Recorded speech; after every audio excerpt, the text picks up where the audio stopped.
uma palavra hoje para os queridos irmãos. O que é estar em comunhão? O que seria isso, estar em comunhão?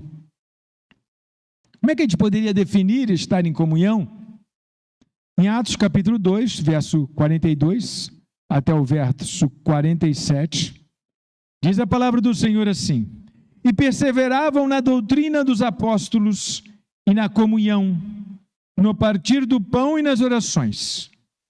Em cada alma havia temor, e muitos prodígios e sinais eram feitos por meio dos apóstolos.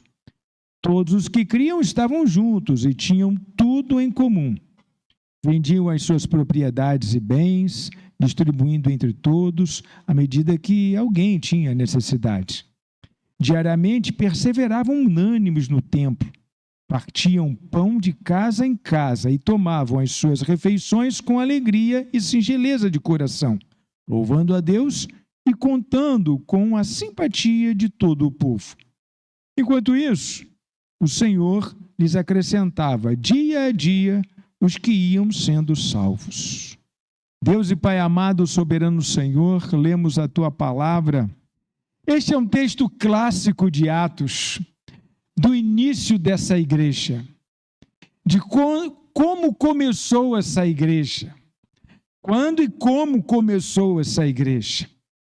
Jesus veio, ele veio em carne e osso, andou entre os homens, fez a sua obra, e de uma forma assim, meu Deus, fantástica. Jesus era tremendo, Jesus era indescritível, não temos palavras para descrever Jesus.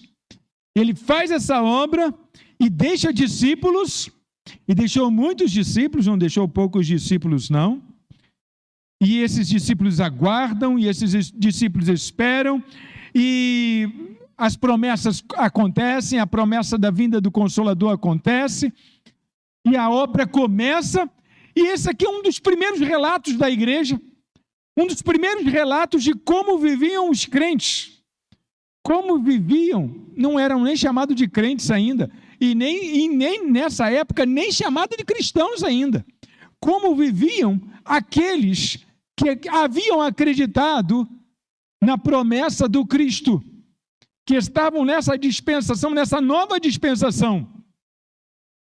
É isso que está escrito aqui.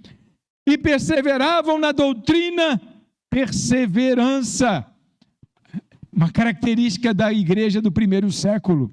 Perseverança, mas não era perseverança em coisas fúteis, né?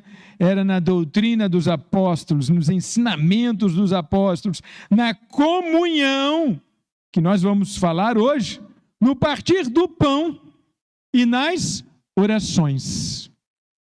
O interessante é que a palavra comunhão, depois, ela passou a significar esse momento aqui. Ela passou a significar o momento da ceia. E nós passamos a chamar comunhão nos referindo à ceia. E aí a gente também criou uma expressão assim, para perguntar às pessoas: você está em comunhão? Não é? Não é? Exatamente assim. Os crentes aí criaram essa expressão para perguntar como é que está a vida espiritual do outro, se ele está em comunhão. Mas aqui, se você observar, quando foi falado em perseveravam na doutrina dos apóstolos, na comunhão, no partir do pão e nas orações. Comunhão vem separado do partir do pão. Porque, na verdade, o primeiro culto cristão era uma reunião para comer pão e tomar do cálice. Simples. Fazer isso em memória de mim, e foi o que ficou. A fé religiosa estava no templo. E de casa em casa, os irmãos se reuniam, batiam um papo provavelmente, faziam suas orações, cantavam um cântico e disse: olha, nós vamos agora celebrar, comer pão e distribuir o cálice até que ele venha, até que ele retorne. As primeiras reuniões eram assim. Então eu tenho aqui um retrato clássico das primeiras reuniões. Um lugar perfeito para a atuação do Espírito Santo, e eu acredito que ele atuava muito ali, nesse lugar. Sabe por quê? Se o Espírito Santo não atuasse ali, se não houvesse um mover do Espírito ali, dificilmente essa fé completamente desestruturada, ela ganharia adeptos, ela lastraria para as cidades vizinhas, depois ela atravessaria o Mediterrâneo para o outro lado. Dificilmente isso acontecia. Estruturado já é difícil, agora imagina desestruturado.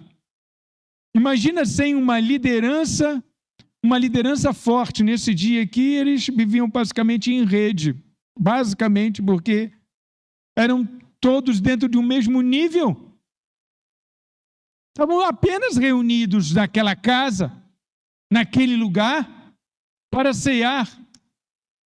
Mas a Bíblia diz que eles perseveravam, independente da casa onde estivessem, na doutrina, nas regras, nos ensinamentos dos apóstolos, na comunhão, no partir do pão e nas orações. Eu quero dar ênfase a essa comunhão e perguntar, o que é que estava sendo... A que está se referindo o texto sagrado aqui? Eles davam ênfase à comunhão. O que seria essa comunhão? Bom, a palavra comunhão, não é como todos nós sabemos, a palavra comunhão, ela descreve uma harmonia no pensar, no agir, no sentir. Eu sinto como você sente, eu penso como você pensa. Para que a gente esteja em comunhão, nós temos que estar como? Em concordância um com o outro. É muito difícil as pessoas discordarem uma das outras e dizer que estão em comunhão. Em comunhão eu estou em concordância um com o outro. Eu tenho uma identificação. Há alguma coisa que é comum em nós. Essa, acredito que seja a definição mais importante, a frase mais importante. Comunhão, existe comunhão quando há alguma coisa comum em nós. Se não houver essa identificação do que é comum em nós, a gente não está todo mundo na mesma página, não estamos todos afinados no mesmo diapasão. Você vê, os instrumentos tocam, mas eles têm que tocar todos afinados. Se tiver cada um em uma afinação diferente,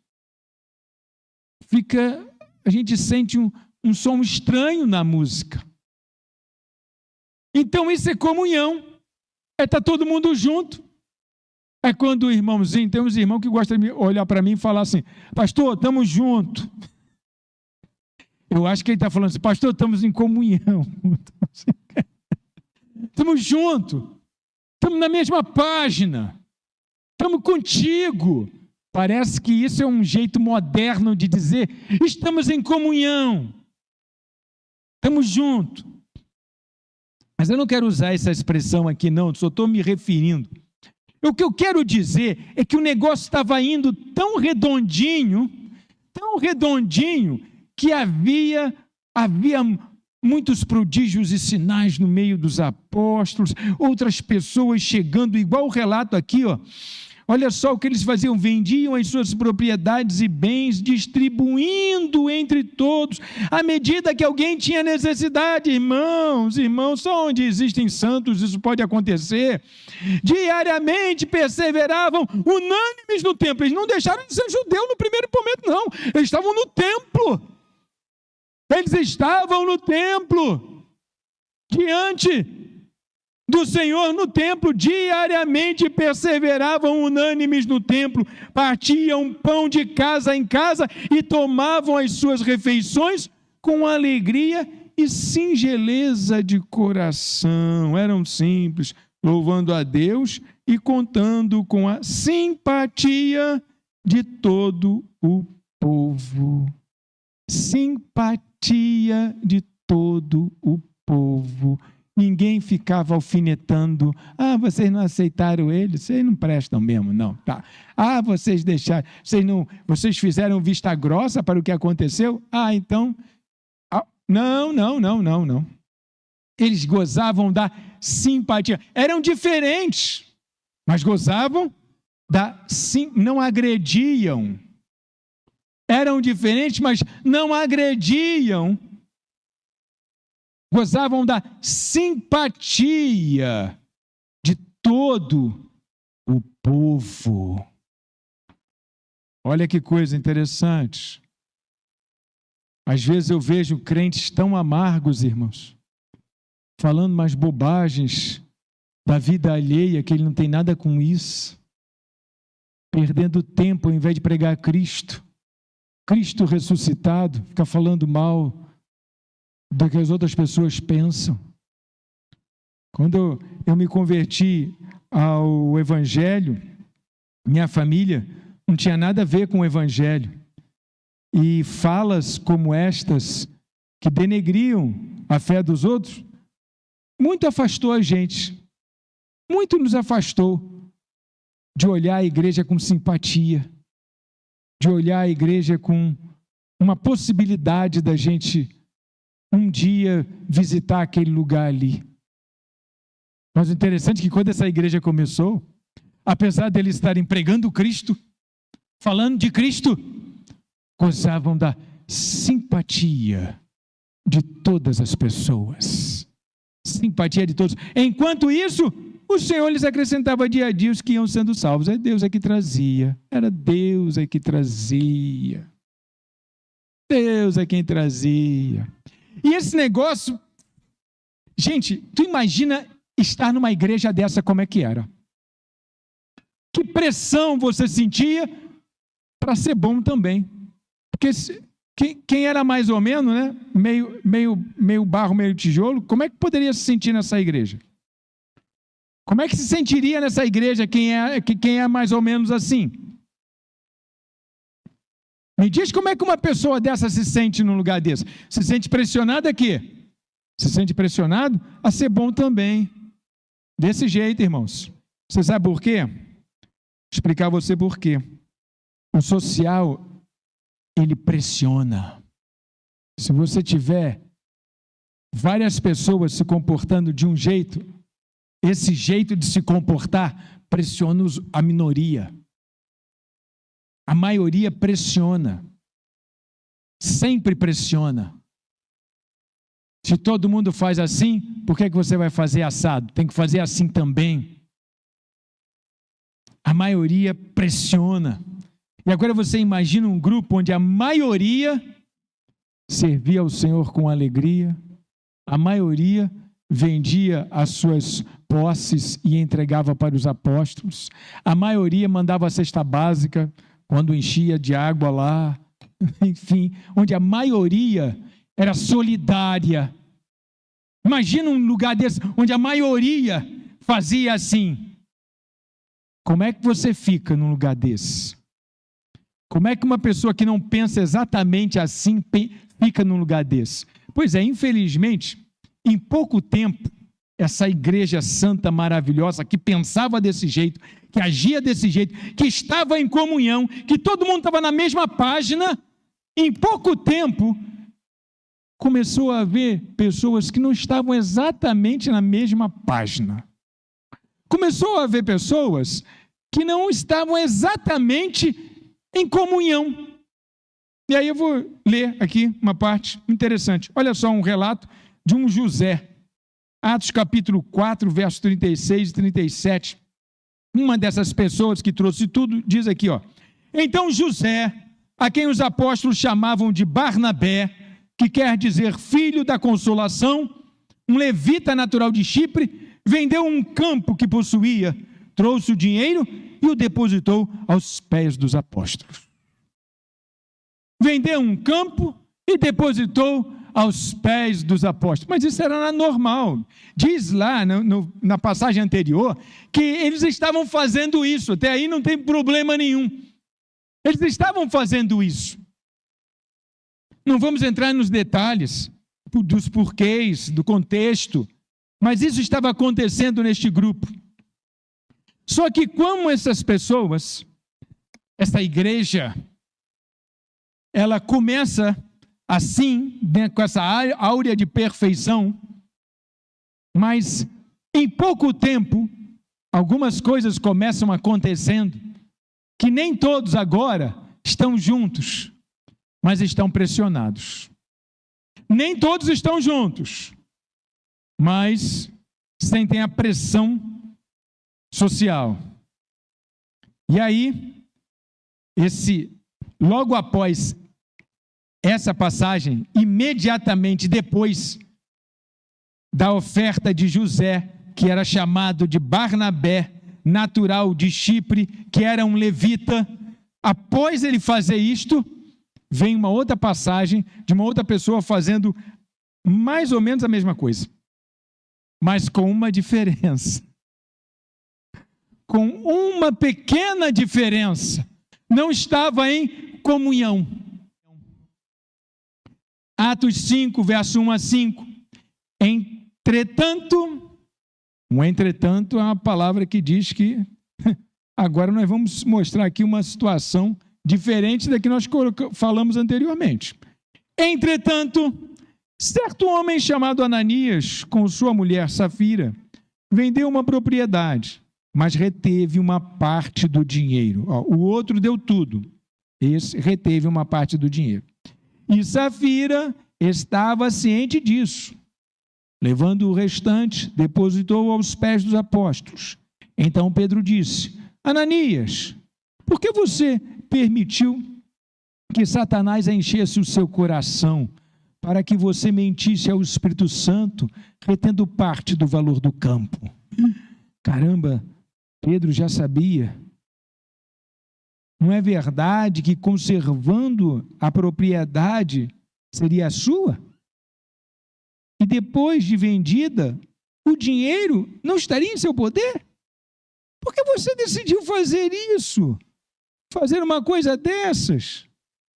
Você não mentiu para os homens, mas para Deus. Ouvindo estas palavras, Ananias caiu morto. E sobreveio grande temor a todos os que souberam do que tinha acontecido. Essa pessoa, ela fez como todas as outras estavam fazendo. Ela estava vendo as pessoas vendendo as suas propriedades e levando à frente, dizendo: olha, está aqui minha propriedade, eu vendi, e distribui aí para o pessoal, eu não sei como é que esse pessoal está, mas vai dar para comprar alguma coisa para eles, tal. Distribui aí. As pessoas estavam fazendo assim. E sabe o que acontece? Esse comportamento da grande maioria pressionou a minoria. E então eu tenho que fazer alguma coisa também, porque todo mundo está dando, todo mundo está ofertando, todo mundo está vendendo tudo aí, está entregando, está todo mundo fazendo. Aí esse comportamento de todo mundo pressionou a minoria, só que eles não estavam em comunhão. Eles não estavam na mesma página. Eles não estavam juntos. Ele queria só ficar bem na fita. Ananias queria só ficar bem na fita. Todo mundo fez, eu fiz também. Não fiquei conhecido como aquele pão duro do grupo, que não contribuiu com nada. Ananias aí pegou e vendeu o campo. E o Espírito Santo deu assim, um tapa sem mão. Você não era obrigado, você não era obrigado a fazer isso. O campo era teu. Se você vendesse, você também não precisava trazer. Era teu. Não é porque ele trouxe a metade, é porque ele mentiu, porque ele também poderia chegar, vendia um campo por tanto e estou trazendo a metade. Pronto, está resolvido o problema. Vendi um campo por tanto, estou trazendo tudinho aqui para ajudar na obra. Não estava em comunhão, não estava na mesma página, não estava junto, estava querendo fazer selfie lá com o apóstolo. Estava nesse nível aí, irmãos. Você começa entendendo que é estar em comunhão,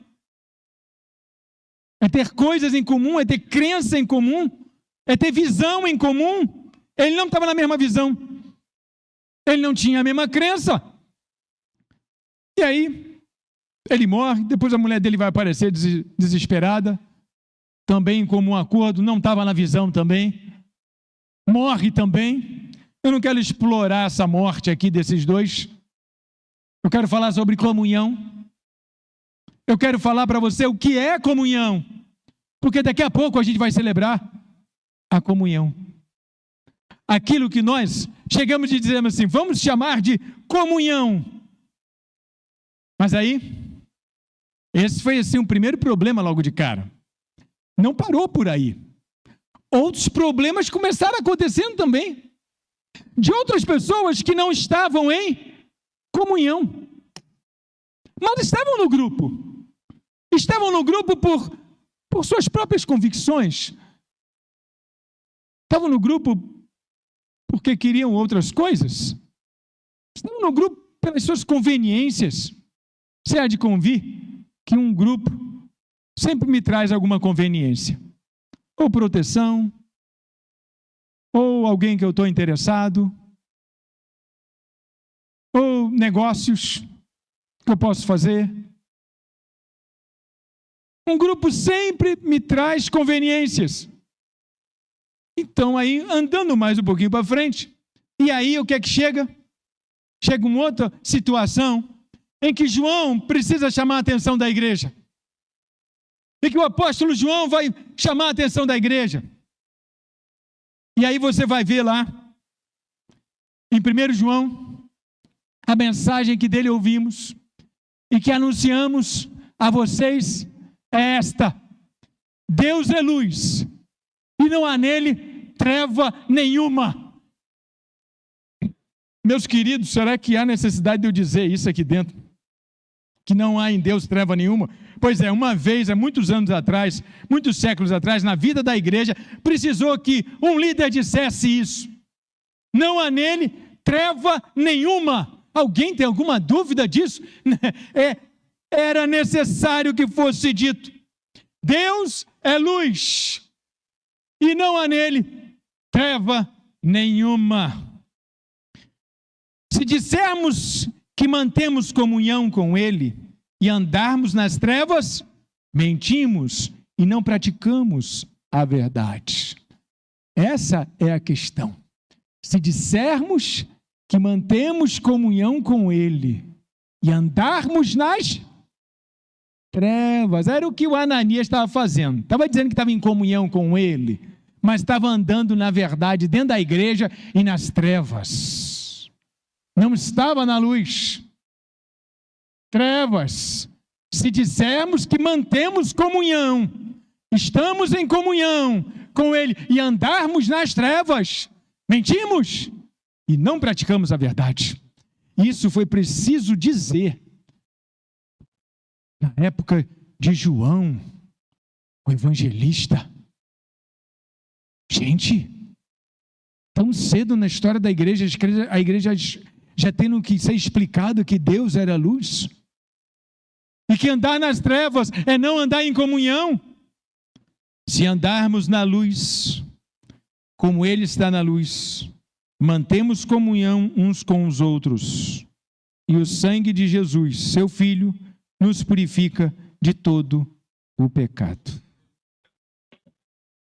Que é andar em comunhão? O que é estar em comunhão? Andar na luz. Andar na luz. Não existe outra definição mais espiritual, mais correta, mais encaixada, mais bíblica, que é andar em comunhão, é andar na luz. Se andarmos na luz, como Ele está na luz, mantemos comunhão uns com os outros. Tem que andar na luz. Deus é luz. Ó, luz é uma coisa fantástica, a luz está em tudo quanto é lugar. Veja durante o dia. Tua casa tem uma janela pequenininha e a claridade entra lá dentro. Fica tudo claro. O homem conseguiu inventar a lâmpada para poder ter luz enquanto ele não tem sono. Mas de dia tem luz. Tudo quanto é lugar que banha o sol O sol está banhando, tem luz. Você enxerga até na sombra. Você enxerga debaixo d'água. Alguém já mergulhou no mar de noite? Tu não vê nada. É um breu. Mas mergulha de dia que tu vê, por quê? Porque tem luz. Que atravessa as primeiras camadas d'água e pelo menos até uns 10 metros d'água. Se você estiver num lugar limpo, de águas limpas, você vai ver, vai enxergar. Porque a luz, quando chega, ela está em todo lugar. Onde existe luz, não existe trevas. A luz é calor, ela traz calor. Ela não só não traz caminho, não, ela traz calor. Nós precisamos de calor, somos seres que precisam de calor. Em todos os sentidos, não só o calor físico, mas o calor humano. Aquele calor de estar junto. Estar em comunhão é estar nessa luz, é estar identificado com a luz, é estar em sintonia com a luz. É por isso que Ananias foi reprovado? Por isso que essas pessoas aqui, para quem João está falando, elas agora pensavam que Deus, que tinha que ser esclarecido para elas que Deus era a luz. Então, nossa conclusão, estar em comunhão é andar na luz. Quem anda na luz não tem medo que suas obras sejam reveladas. Quem anda na luz não tem que esconder nada. Não precisa esconder nada, não tem nada escondido. Quem anda na luz, anda de coração aberto. Quem anda na luz, não deve nada a ninguém. Não precisa de ficar fazendo negociata, nem negocinho. Não precisa ter medo de abrir a porta. Atende todo mundo no celular. Quem anda na luz não tem do que temer. Quem anda na luz está em comunhão. E hoje então nós vamos celebrar a comunhão. Para quem é a comunhão? Para quem é a comunhão? Para quem está na luz. A pergunta é: estou na luz? Ando na luz? As minhas obras podem ser pregadas no outdoor, que não vai envergonhar meus pais. O que eu faço, eu posso fazer meio-dia e contar para todo mundo. Isso é andar na luz. Eis aqui a gente aqui. Estamos diante dela, da mesa que vai dizer assim: vinde todos que estão em comunhão. É o que a mesa vai dizer. Porque é para isso que nós, a igreja que veio depois, acabou fazendo esse link. Comunhão com a mesa. Com essas palavras eu gostaria de curvar a cabeça nesse momento, que os irmãos curvassem a cabeça.